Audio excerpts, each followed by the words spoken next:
começando mais um DoutorCast, o seu podcast de saúde, bem-estar e entretenimento, muita informação, muito conteúdo médico de qualidade, mas também muita história. A gente conta aqui a trajetória dos nossos entrevistados, entretenimento, leveza, um bate-papo descontraído para você que acompanha o DoutorCast sabe que é assim com a gente, né? E hoje não vai ser diferente, já estou aqui com o meu entrevistado, Dr. Diogo Valente. Daqui a pouco vou apresentá-lo à altura, mas antes, agradecimento, lembrando, né, agradecimento especial à nossa patrocinadora oficial Unimed Volta Redonda, realização do DoutorCast, Ponto de Saúde, Amplia Med e o apoio Falo Mesmo Comunicação.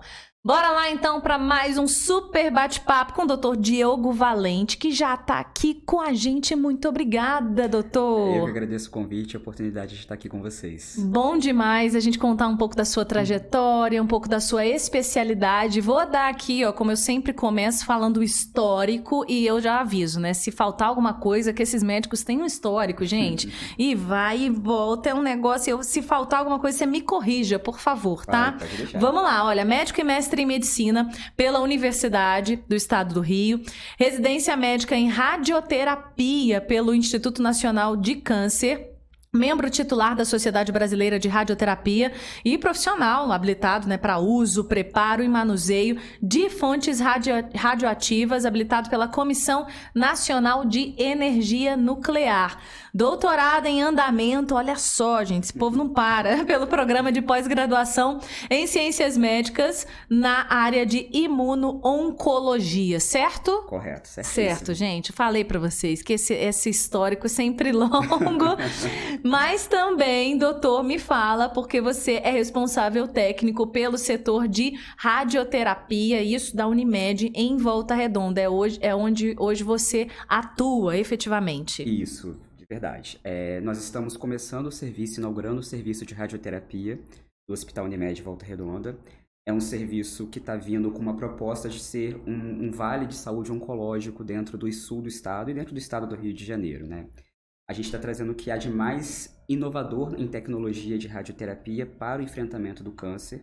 Lembrando que a radioterapia é uma especialidade que tem como foco, um dos focos principais, a atuação sobre a doença oncológica, sobre as doenças neoplásicas, né, sobre o câncer de uma forma geral. E estamos trazendo, então, o que há de mais inovador nessa tecnologia para a nossa cidade de Volta Redonda, para ajudar aí na saúde da população. Mas já tem um setor já super equipado, preparado, em andamento com os equipamentos mais modernos, né? Isso já funciona há algum tempo. Há quanto tempo quanto tempo, na verdade, o doutor está junto aí desse time, dessa equipe no Hospital Unimed? Então, no Hospital da Unimed, eu comecei as minhas atividades lá bem recente, na verdade. É mesmo? Dia 17 de janeiro desse ano. Olha só, alguns meses. Pouquíssimos meses. O aparelho, que é o aparelho que emite a radiação que a gente utiliza para fazer o tratamento, ele já está instalado, pronto para uso. A gente só está esperando as últimas licenças que a gente precisa aguardar para iniciar efetivamente as atividades. Então, ainda não inauguramos oficialmente o serviço. Estamos esperando esse licenciamento final para efetivamente começar as atividades lá dentro. Gente, é muito legal essa especialidade, porque eu estava batendo um papo aqui antes com o Dr. Diogo, falando, doutor, eu entrevistei também aqui pelo DoutorCast um médico com a especialidade médico nuclear. Isso. E aí eu falei, tem a ver, né? Aquela pessoa que não entende do negócio, né? Apesar que eu tô um pouco metida a fazer pós em medicina, sabe? Aqui no DoutorCast. Mas eu pensei que teria algo a ver, e aí o doutor me corrigiu, porque não tem nada a ver. Explica um pouquinho, então, pra gente essa diferença. Primeiro que a gente falou, né, o pessoal que quiser assistir, saber um pouquinho sobre essa medicina nuclear, tem DoutorCast sobre esse assunto, mas é diferente. E não são áreas que se complementam, por incrível que pareça, né? Não são áreas que se complementam e são especialidades médicas completamente diferentes, né? Tanto que a formação para você virar um médico nuclear é uma e a formação para você virar um radio-oncologista, que é a minha especialidade, é outra, né? A medicina nuclear, ela utiliza fontes de radiação, elementos radioativos que são não selados. O que significa isso? Significa que o paciente ele incorpora a radiação de alguma forma. Seja através de um medicamento, seja através de alguma droga que vai fazer uma sinalização para algum exame. O que não é o que acontece na radioterapia. A radioterapia é um tratamento, né? É uma especialidade que oferece um tratamento. Ela é terapêutica. A gente utiliza uma fonte de radiação que é uma fonte selada. O paciente ele não absorve, ele não incorpora a radiação. Ele só é exposto à radiação durante o momento do tratamento. Então não tem aquele mito do paciente ficar radioativo, de não tem problema dele ficar perto de mulher grávida, criança, ele não emite radiação para ninguém. Ele só é exposto à radiação enquanto ele está dentro da sala de tratamento. E esse período dentro da sala varia em média de 10 a 15 minutos com o aparelho ligado e ele deitadinho, sozinho, tranquilo, esperando a radiação fazer efeito. E qual é o efeito dessa radiação, né? Vamos entender um pouquinho como que né, a gente não consegue se aprofundar aqui, mas vamos entender. Imagina aí um paciente em que você precisa falar, olha, a gente vai usar esse recurso, e o que é isso? Como que o doutor explica, né, para esse paciente o efeito daquele, não é um exame, né, é um tratamento. Exatamente. A radioterapia, como você bem falou, é um tratamento, e muita gente confunde achando, vou fazer um exame de radioterapia, e não é isso. Radioterapia é um tratamento, então a gente precisa ter uma indicação de realizar o tratamento. Então, o paciente, quando ele tem indicação, quando ele precisa ser avaliado por um radio-oncologista, o médico, o oncologista, o cirurgião faz o encaminhamento para mim e eu avalio a indicação ou não de fazer a radioterapia. Se houver indicação, a gente explica como é o tratamento em si, né? É um tratamento, então, que utiliza radiação ionizante. A radiação ionizante é aquela radiação que consegue ejetar elétrons da matéria. Então, se a gente pensar, por exemplo, num átomo, que é uma estrutura microscópica, né? O átomo tem o núcleo, que tem prótons e nêutrons, e tem os elétrons rodando em volta, como se fosse o sistema solar. A radiação ionizante, ela consegue ejetar, tirar esses elétrons da eletrosfera e faz ionização da matéria, ou seja, forma moléculas instáveis. O objetivo do tratamento da radioterapia é a gente expor uma determinada região a essa radiação ionizante, causando ionização, causando modificações moleculares ali dentro, daquele tecido, daquela área irradiada. Essas modificações acontecem majoritariamente na molécula de DNA, que é a molécula principal da célula e consegue coordenar todo o funcionamento celular. Se a gente danifica a molécula de DNA, a gente leva à morte celular. Aquela célula ela não consegue mais se reproduzir, ela não consegue mais se dividir e ela entra em um processo de morte. Se a gente pensa no tumor, na célula tumoral, a gente pensa que o tratamento ele causa morte celular tumoral.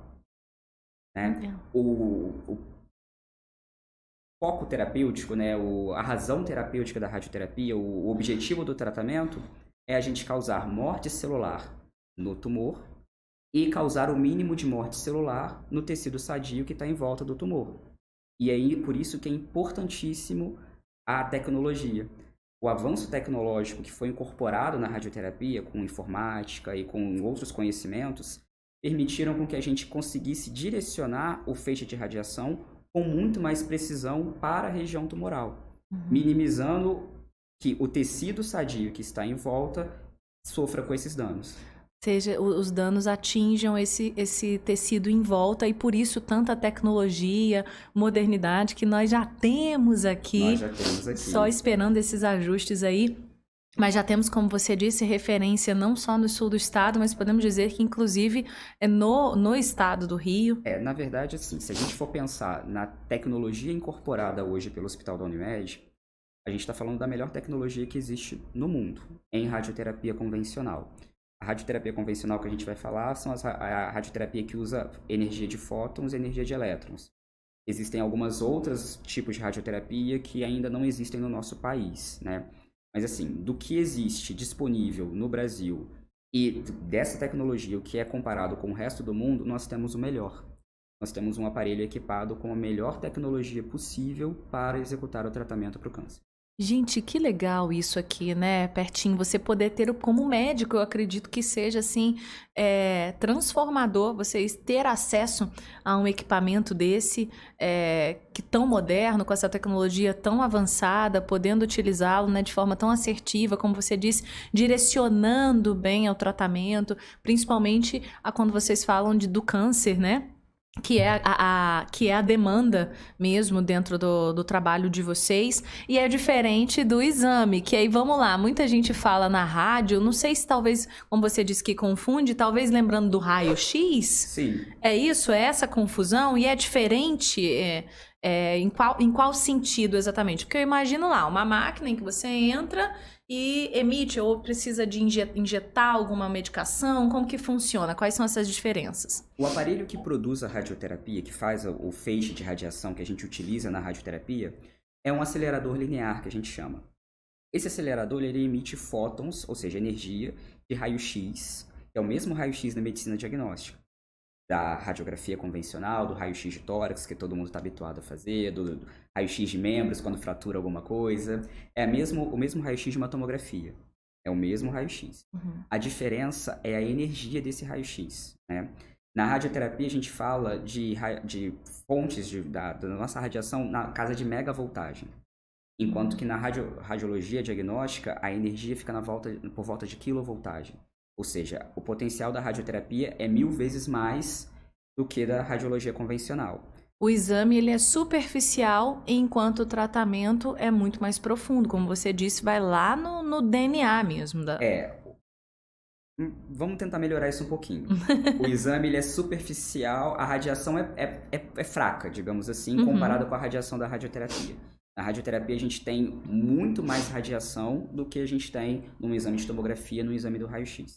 Entendi, acho que deu para entender, mas assim, realmente eu imagino essa confusão às vezes do paciente, Sim, né? Que olha quando a gente fala, mas então é um exame. Mas não, gente, estamos falando de um tratamento. Agora, vamos falar um pouquinho do Dr. Diogo, como que escolheu a medicina. Você é daqui, de Volta Redonda, a gente fala daqui, mas tem gente de um monte de lugar assistindo, ouvindo a gente. Mas estamos gravando de Volta Redonda, sul do estado do Rio. É daqui da cidade? Sim, eu sou natural de Volta Redonda mesmo. Nasci aqui, vivi aqui até os 18 anos, quando eu fui para o Rio para fazer a minha graduação. Fiquei lá um tempo, 12 anos, até que retornei aqui à cidade. E conta um pouquinho do seu histórico, aqui em Volta Redonda, né, a sua rotina de estudos, como é que foi, onde foi, pensando sempre em medicina, como é que é essa questão familiar, tem médicos na família, como é que foi um novo médico, e toda essa trajetória pra gente, porque a gente gosta de saber desse histórico, que é importante. Eu costumo falar que a medicina me escolheu, não fui eu que escolhi a medicina, não. Eu sempre... Segundo a minha mãe, desde criança, eu sempre falei que queria ser médico. E não tem nenhum médico na família, nenhuma pessoa próxima que tenha tido algum contato com a área da saúde, nem enfermeiro, por exemplo. Minha mãe, do lar, ficava só tomando conta de mim e do meu irmão. O meu pai, operário da CSN.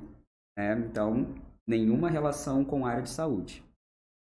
E eu me lembro muito bem, isso foi um fato muito marcante na minha vida. Apesar de eu sempre falar que queria fazer medicina e tudo mais, eu tenho uma origem relativamente humilde. Meus pais tiveram dificuldades com relação a acesso à escolaridade e tudo mais, mas investiram muito na minha educação e na educação do meu irmão, né? E aí eu me lembro que quando eu tinha mais ou menos uns 12, 13 anos, eu sentei com eles e falei, olha, eu sempre falei que queria fazer medicina, mas eu quero fazer medicina de verdade, né? Então a gente precisa começar a traçar alguma forma de eu conseguir chegar nesse ponto, onde eu quero chegar. Vocês me apoiam nisso? Claro que eles apoiaram e a gente começou a traçar uma estratégia para isso, né? Eu até então estudei em colégio público, eu estudei o ensino fundamental inteiro em colégio público, mas já sabendo que para fazer a faculdade eu precisaria passar num vestibular, na época não existia Enem, né? A gente já está um tempinho atrás aí, então existiam aquelas provas que eram muito complicadas, alta concorrência e tudo mais. E aí eu precisei de um pouco mais de bagagem para conseguir enfrentar um vestibular de uma forma mais tranquila, mais segura, né? Para ter mais sucesso. Foi mais difícil do que hoje em dia, talvez? Ainda é difícil, eu né? acho que ainda é difícil, mas na foi época difícil. Eram provas diferentes, em lugares diferentes, em cidades diferentes. E a gente aqui em Volta Redonda tinha que muitas vezes sair para outros lugares para fazer prova, né?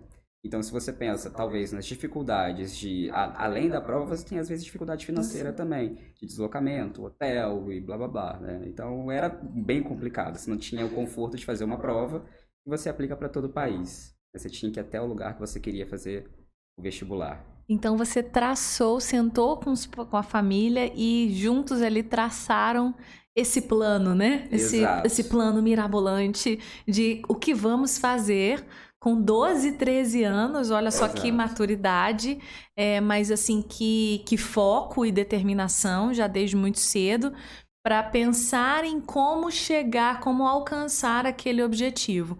E aí, como que foi essa trajetória de conseguir passar, de entrar na faculdade sem ninguém na família, como você disse, médico? Eu imagino a emoção familiar de todo mundo, né? Sim, foi uma emoção coletiva, né? Família, amigos, vizinhos, cachorro, gato, todo mundo, na verdade.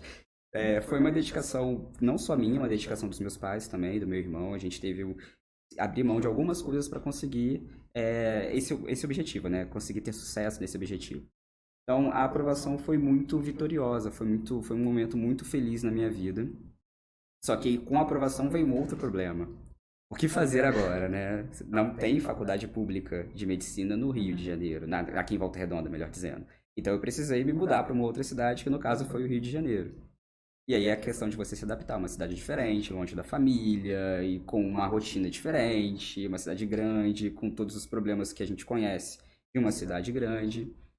E enfrentar também uma rotina diferente. Eu sempre fui criado em casa, com os meus pais, tendo tudo pra mim, e não precisava fazer nada, no sentido de autocuidado, né? E isso tudo mudou drasticamente aos 18 anos, sem nenhuma outra opção. Precisou aprender a se virar, né? Exatamente. Sozinho, mas eu acho que com foco fica tudo mais fácil, né? Quando você tem um objetivo muito certeiro ali, acho que você pensa só naquilo, né? Sim, sim. E a gente vive em função da faculdade mesmo, né? E é um momento muito gostoso.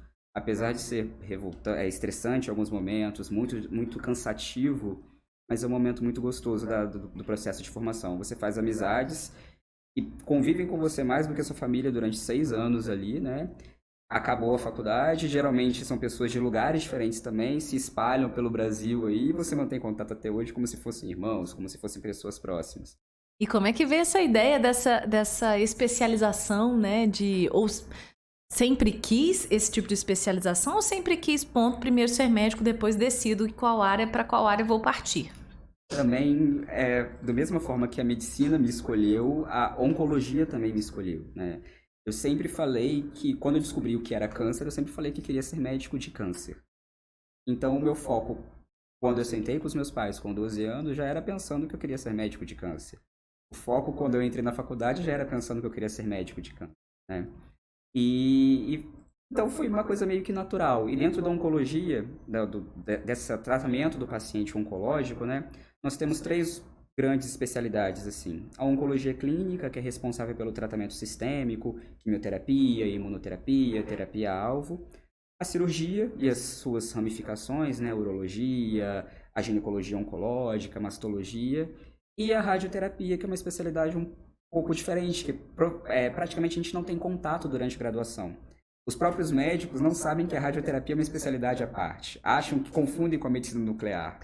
Essa mesma confusão que os pacientes e as pessoas comuns fazem, os médicos também fazem. E como eu sempre tive esse interesse na área do câncer, eu sabia que as 3 existiam. Uhum. E aí eu resolvi arriscar. Eu sabia que eu não queria cirurgia. Cirurgia não é a minha área. Queria alguma coisa na área clínica que eu tivesse contato com o paciente e conseguisse oferecer um tratamento clínico. Resolvi arriscar na radioterapia para ver se dava certo e me apaixonei. Não tenho nada a reclamar, eu gosto muito da minha especialidade, eu sou muito feliz fazendo o que eu faço. Se encontrou, então. Não Na verdade, nada ela te encontrou. Ela me encontrou, exato. Assim como a medicina te escolheu também, né?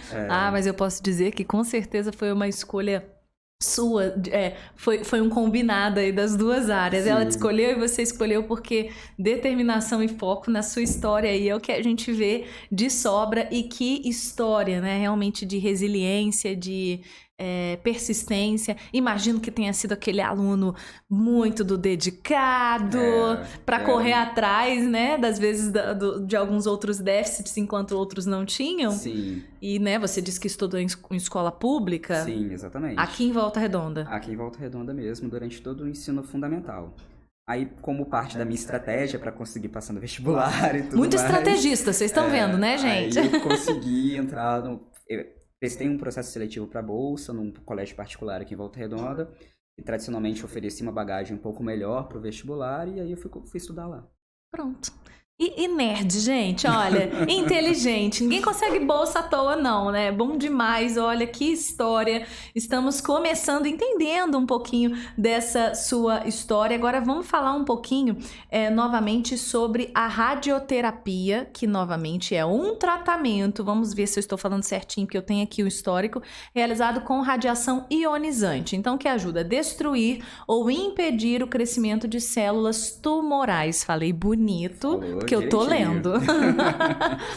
E como que tem sido a adesão desse tipo de tratamento aqui na região, agora com essa tecnologia, mas o resultado desse trabalho, né, ao longo dos anos, o doutor tá nessa área já há quantos anos? Na radioterapia desde 2015, 7 anos, né? E médico desde? Desde 2012. Esse ano eu completo 10 anos de formado. Tem que ter festa, hein, gente? Eu sou festeira. Não é? Bom demais você olhar para trás e ver o que ainda tem pela frente. É para celebrar bastante. Então, fala um pouquinho sobre esses resultados, o que o doutor vem observando ao longo dos anos, da transformação mesmo até tecnológica, né, desse processo. A radioterapia é um tratamento que precisa muito da tecnologia, né?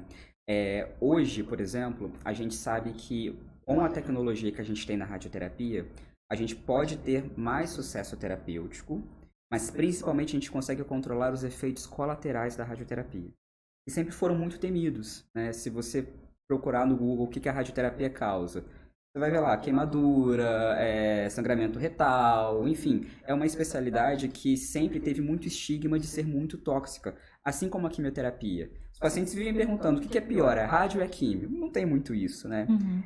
Depende da droga da quimioterapia que você usa e depende da tecnologia e da área que você vai fazer a radioterapia, do sítio corporal que você vai fazer a radioterapia, né? Do local onde o tumor está.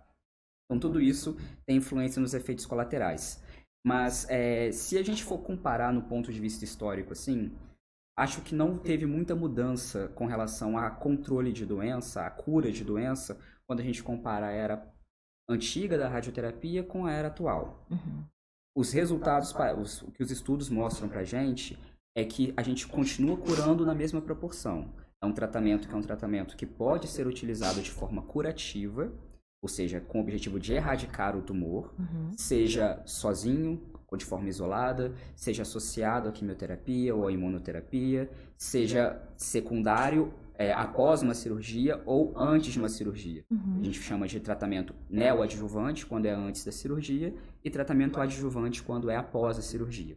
Então pode usar em diversas etapas desse, né, associado ou não a outros tratamentos, sim, ela realmente tem a sua eficácia. Sim, se a gente considerar todos os pacientes que têm câncer, a gente estima que até 70% deles vão precisar de radioterapia em algum momento da vida. Porque hoje câncer é uma doença que a gente considera também uma doença crônica, né? Muitas vezes a gente não consegue erradicar o tumor, mas a gente consegue controlar a doença. E a radioterapia pode ser utilizada também não para erradicar, mas para tentar um controle da doença, né? Um controle com o objetivo de estabilizá-la, né? Ou simplesmente aliviar um sintoma, seja dor, seja sangramento. Então a gente tem um amplo espectro de utilização da especialidade. Certo? Olha, gente, uma aula. Agora, quando você fala assim de amenizar sintomas, ótimo, mas você, ao mesmo tempo, a gente entende que é também um tratamento em alguns momentos agressivo e que pode trazer efeitos colaterais também intensos, assim como você levantou a questão, né? Quimioterapia ou radioterapia? Assim como a temida quimioterapia, que muita gente pensa nesses efeitos, nos enjoos, nas dores, nesse mal-estar. Então, a radioterapia também tem esses efeitos colaterais profundos, intensos. Sim, alguns efeitos colaterais são bem significativos, merecem ser discutidos com o paciente no momento da consulta. De novo, esses efeitos eles dependem da tecnologia de radioterapia que a gente tem, né? Então, no Hospital Unimed, que a gente detém a melhor tecnologia possível, a gente espera que o paciente apresente efeitos colaterais mais controláveis. Significa que ele não vai ter efeito colateral? Não. Mas significa que eles vão ser mais leves, a gente consegue controlar com medicações, os efeitos são menos intensos quando a gente utiliza a radioterapia com baixa tecnologia. Entendi. né? Então, na verdade, nós estamos falando aí dessa tecnologia inovadora que minimiza, talvez, esses efeitos, porque, como você explicou, bem disse, né? Vai direto naquela célula. Claro que ainda a gente pode pegar o tecido em volta, mas é muito mais certeiro, muito mais assertivo esse tratamento. O que a gente consegue fazer com a tecnologia hoje na radioterapia é concentrar a dose de radiação, a dose que a gente precisa para causar morte celular, na área do tumor. Para isso, eu irradio uma área ao redor, tecido sadio, que acaba recebendo dose de radiação, mas a gente consegue calcular essa dose para que seja abaixo do limite de tolerância daquele órgão, daquele tecido. Por exemplo, num paciente que tem um câncer de mama e que faz a cirurgia e vai fazer a radioterapia adjuvante, a gente precisa fazer a radioterapia na mama. Só que logo abaixo da mama existe o pulmão, existe o coração, existem as costelas, existem nervos, né? Todos esses órgãos vão acabar recebendo uma quantidade de radiação e a gente não consegue fazer radioterapia de uma forma diferente. O que a tecnologia permite pra gente é a gente minimizar a dose que chega nesses tecidos, e hoje a gente conhece também uma coisa que se chama dose de tolerância. Cada órgão, cada tecido tem uma tolerância à radiação. E a gente consegue preservar a tolerância. O que significa essa tolerância? Significa que o efeito colateral, a toxicidade, ela é mais intensa e grave a partir daquele ponto, a partir daquela dose. Abaixo daquilo... Ela é segura. Ela é segura. Exatamente. Muito legal. Agora, dentro da sua área, do seu tempo de atuação, porque, pelo que eu vi, atua em todos os tipos de cânceres, né? Então, quase todos. Quais são os mais comuns e que necessitam da radioterapia em algum momento, em alguma etapa do tratamento? Então, a radioterapia está presente mais ou menos em quase todos os tumores sólidos, né? E esses tumores a gente chama de tumor sólido, aqueles tumores que não são hematológicos. Leucemias em especial, né? Os tumores hematológicos seriam leucemia e linfoma, que são os tumores da corrente sanguínea, né? Mielomas também.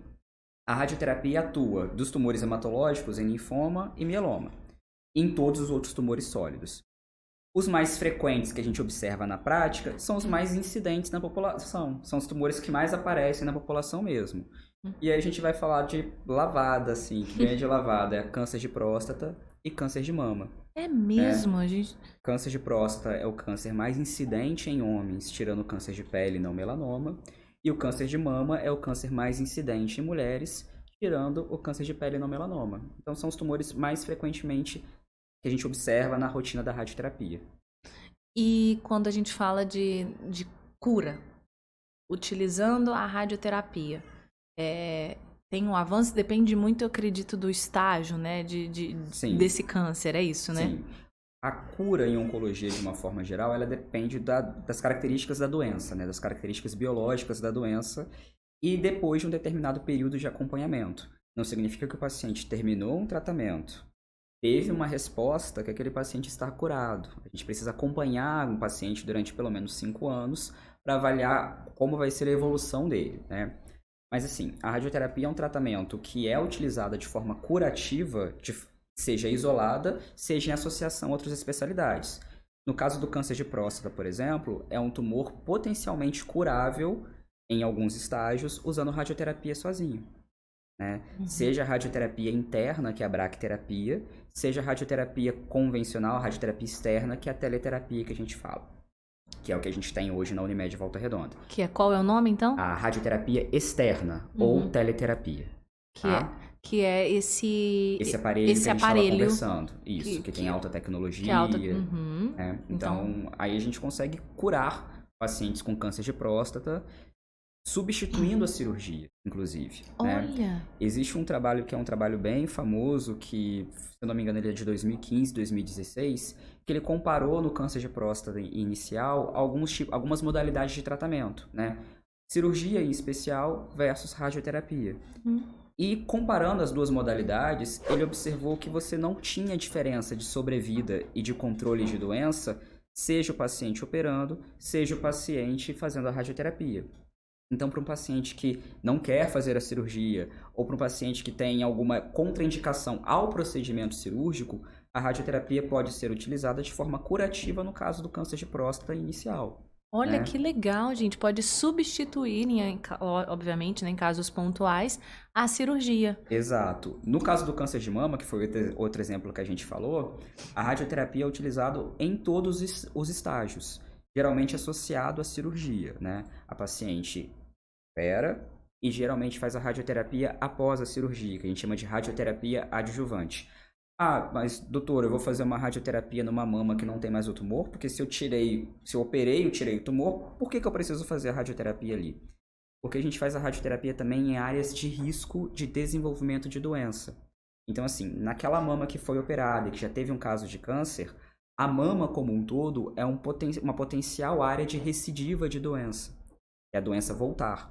Então, a gente faz a radioterapia de forma a garantir com que a recidiva não aconteça. Minimizar as chances de recidiva.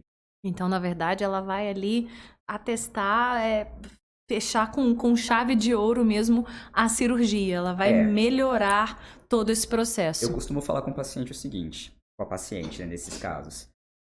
Imagina uma casa. A gente está construindo uma casa, você levanta as paredes, coloca o teto, coloca as janelas, as portas. Ok. Você quer morar na casa assim? Não, você quer morar numa casa com acabamento, com revestimento nas paredes, piso, com todo o conforto que você precisa, né?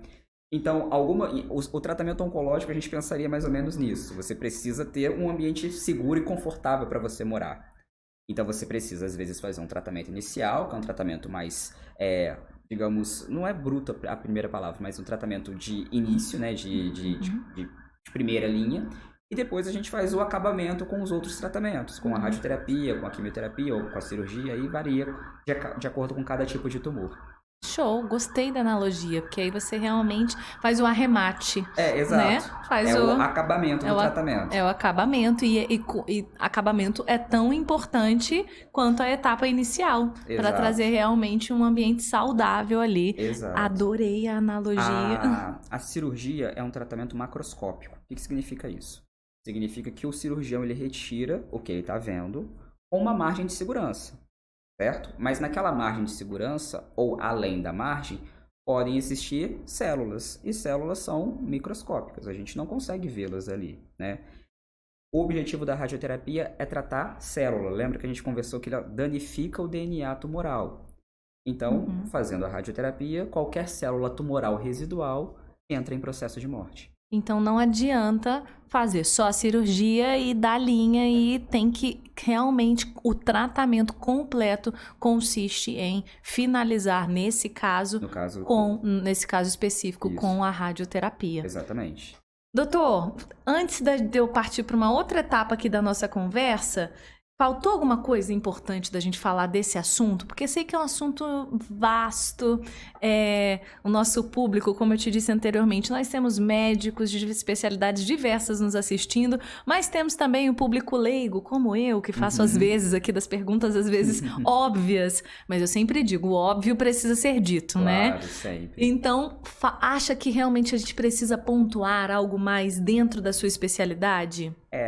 A radioterapia é um tratamento que usa radiação. E radiação sempre tem um medo e um mito por trás dela, né?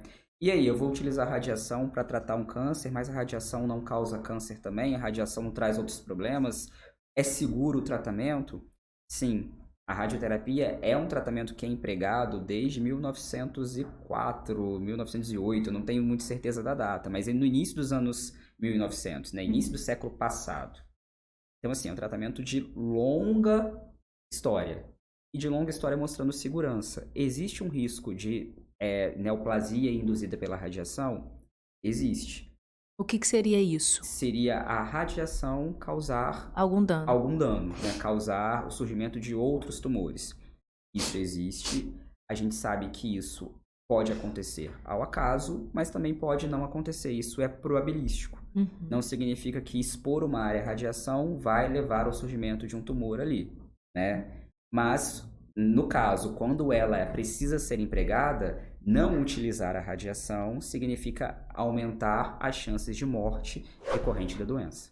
Então, quando ela precisa ser usada, ela tem que ser usada. Sim. Tem que ser usada, porque senão realmente a gente tem um risco maior já ali, né, iminente. Agora, quando a gente fala de surgimento de câncer, né, por conta da radiação, É uma probabilidade alta? Não tem como mensurar? É de paciente para paciente? De tipo de câncer para tipo de câncer?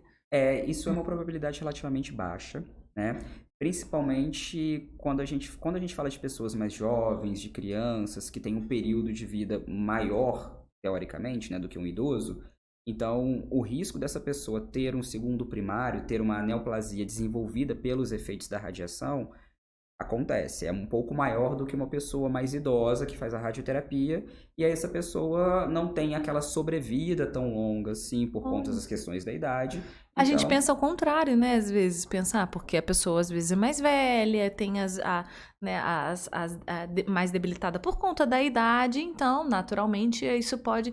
Mas não, faz sentido isso que você disse, porque realmente uma criança e um jovem, ela tem um tempo de vida onde mais pra frente, depois de um bom tempo, aquilo pode surgir. porque nisso a gente tem que pensar no que causa o surgimento de um câncer, né? O que leva ao processo de carcinogênese, que é o processo de formação de um tumor. O que Isso leva? é um acúmulo de danos ao material genético. Então, quanto mais tempo eu vivo, mais chance eu tenho de acumular danos, né? Mais danos eu vou acumulando. É o risco de viver, viu, gente, Exato. né? Mas Exato, é de o risco viver de um longo viver. tempo, a gente está exposto realmente a diversas variáveis. Sim. O Carlos Drummond de Andrade, ele tem um poema muito interessante que chama Versos Negros, mas nem tanto. Acho que eu já ouvi, mas você, por favor, faça as honras. Não, mas eu não vou saber declamar ele aqui pra vocês. Mas o que ele fala exatamente? Ele fala justamente desse medo de viver, porque viver dá câncer. Ele fala exatamente isso no poema dele. E ele acaba desconstruindo esses conceitos porque, na verdade, viver é viver, né? A gente tem risco de ter o desenvolvimento de alguma doença ao longo da vida? Tem, mas a gente não precisa e não pode ficar condicionado a esse medo. Com medo de viver por conta do que o viver pode trazer. Exato. Né? Não só o câncer, mas outras doenças. Exato. Nós estamos expostos, é verdade. Ainda bem que existe hoje a medicina com tecnologias tão avançadas. Ainda bem que existe também a gente está mais consciente, né? E eu quero crer que esse podcast faz um alerta também para as pessoas se cuidarem. Você disse aí o câncer de próstata, o câncer de mama. Eu, como mulher, me preocupo. Sim. Já acende um alerta. A gente precisa olhar para a nossa casinha com cuidado para a gente viver e viver bem. Sim. E contar com as tecnologias aí avançadas, com os médicos, com os profissionais exemplares, como nós temos aqui, como eu tenho aqui na minha frente.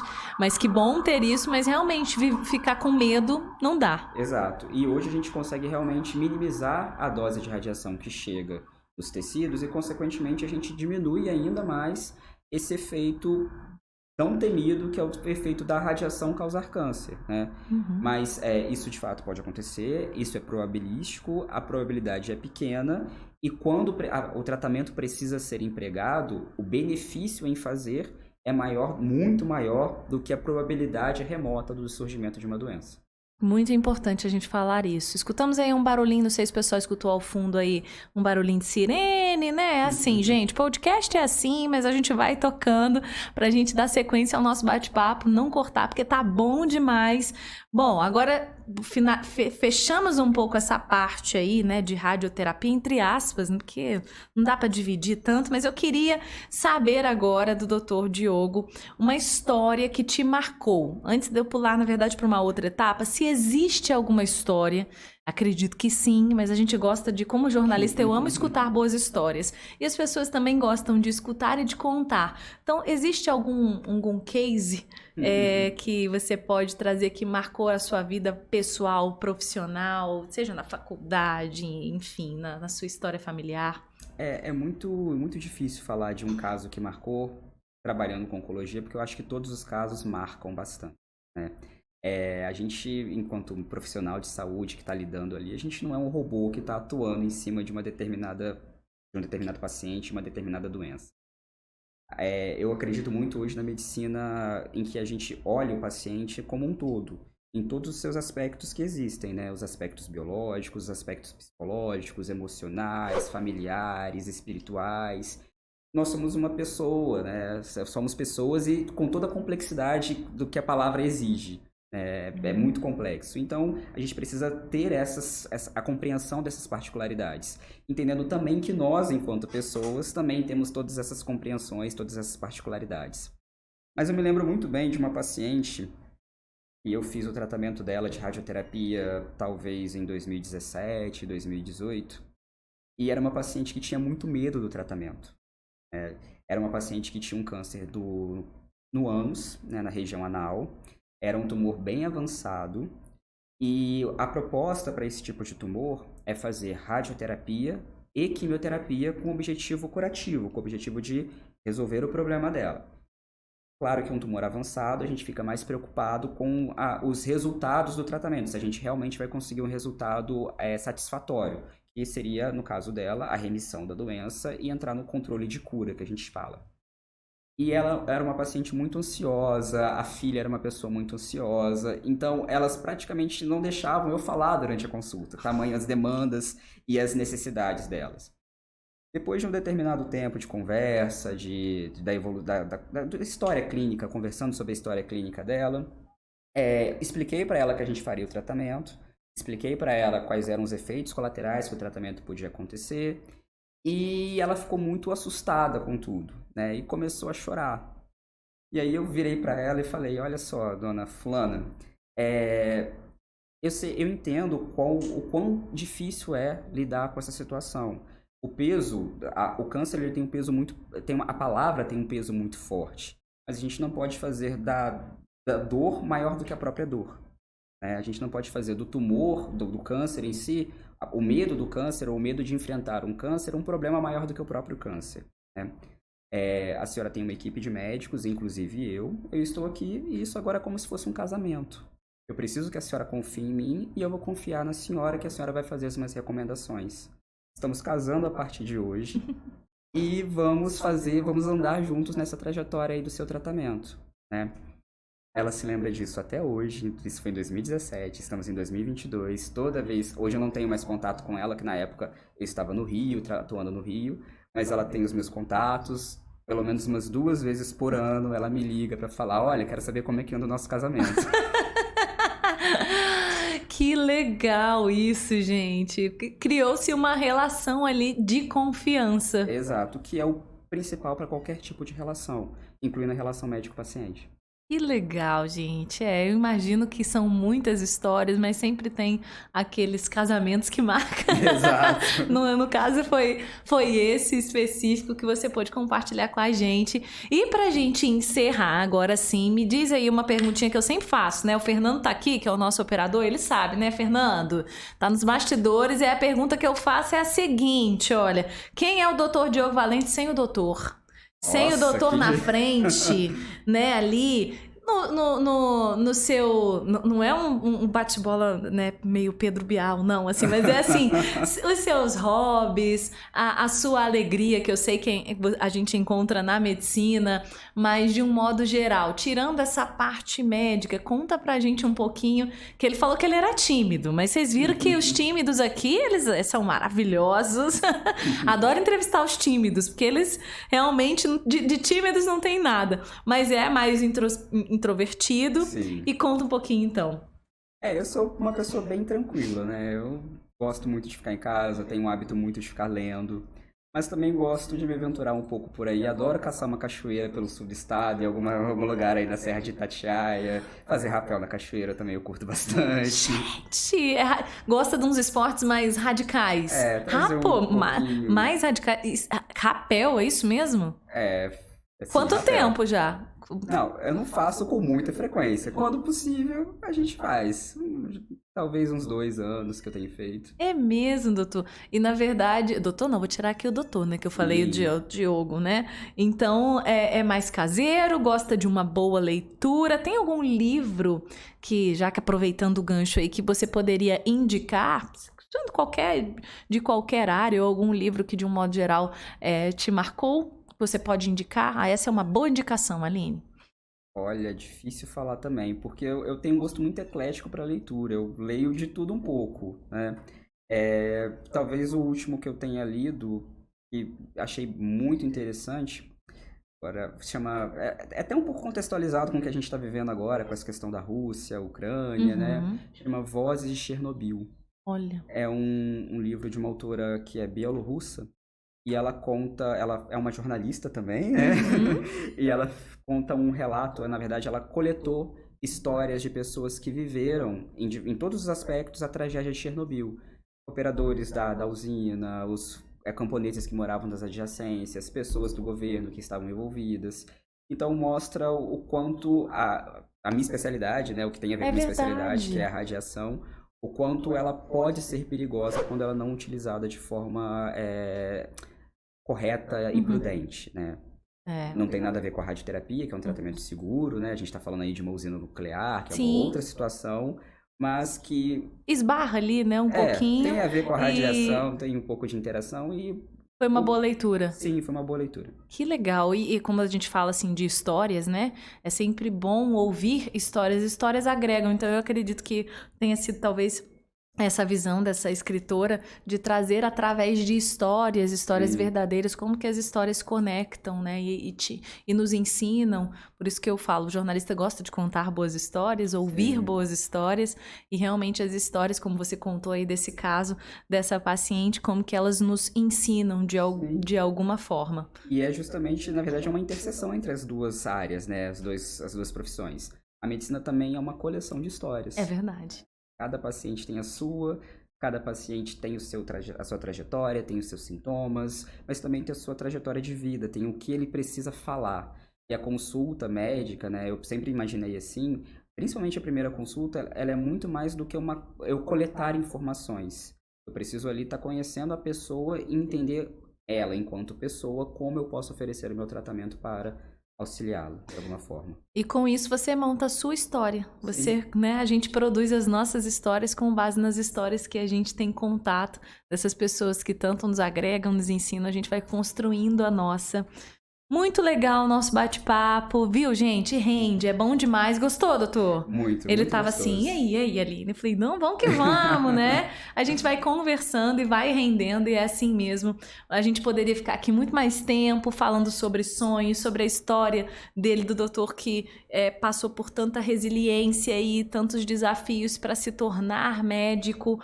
Contou um pouquinho da história pra gente, só fazendo um parênteses aqui. Eu tive um contato essa semana com uma moça, falando em histórias, e que ela falou assim, Aline, eu quero tirar da cabeça do meu filho ele fazer jornalismo. Aí eu falei assim, ai meu Deus, tira, tô brincando. Aí eu falei, mas por que? Ela, é tão difícil e tal. Eu já tirei a primeira opção. Eu falei, qual foi a primeira opção? Aí ela, foi medicina. Aí eu falei, mas meu Deus, né? Primeiro que uma área não tem nada a ver com a outra. E aí eu contei uma história para ela. Primeiro eu falei assim, a gente não tá aqui para colocar pedra em sonho de ninguém. A gente tá aqui para ser ponte, para ajudar a construir. E contei a história de um médico que eu conheço, que não tinha também estrutura financeira e aporte familiar nenhum. E aí virou médico, conseguiu com muita batalha. O irmão mais novo decidiu que queria também, ele trabalhou para pagar do irmão. Os 2 trabalharam para pagar da irmã. Os 3 trabalharam para pagar a faculdade do outro irmão. E os 4 ajudaram a pagar a faculdade do 4º irmão, do quinto filho médico de um pai que era motorista e uma mãe diarista. Então é uma história. E aí ela fala, quando eu contei isso pra ela, ai meu Deus, tipo assim, arrependida estou, né? Mas vem a calhar também com a sua história. Sim. De dedicação, de foco, perseverança, resiliência, tudo isso que nos ensina a persistir nos nossos sonhos e objetivos. Obrigada por compartilhar com a gente. Eu que agradeço o convite, foi realmente muito gostoso. Foi um ótimo bate-papo. Bom demais, né, gente? Para você que ficou com a gente aí acompanhando o nosso DoutorCast, muito, muito obrigada. Agora você já sabe, você tem que compartilhar, mandar para todo mundo, porque todo mundo precisa conhecer a história do Dr. Diogo Valente, nosso entrevistado de hoje no DoutorCast. Lembrando mais uma vez, nossa patrocinadora oficial, Unimed Volta Redonda, realização Ponto de Saúde, Ampliamed e o apoio Falo Mesmo Comunicação de mais um episódio deste DoutorCast. Brigadão, Dr. Diogo. Fica com a gente porque teremos mais entrevistas aí. Acompanhe a gente nas redes sociais, aqui no podcast, enfim, no YouTube. Tamo junto, tá? Beijo grande. Boa tarde, pessoal. Um beijo grande.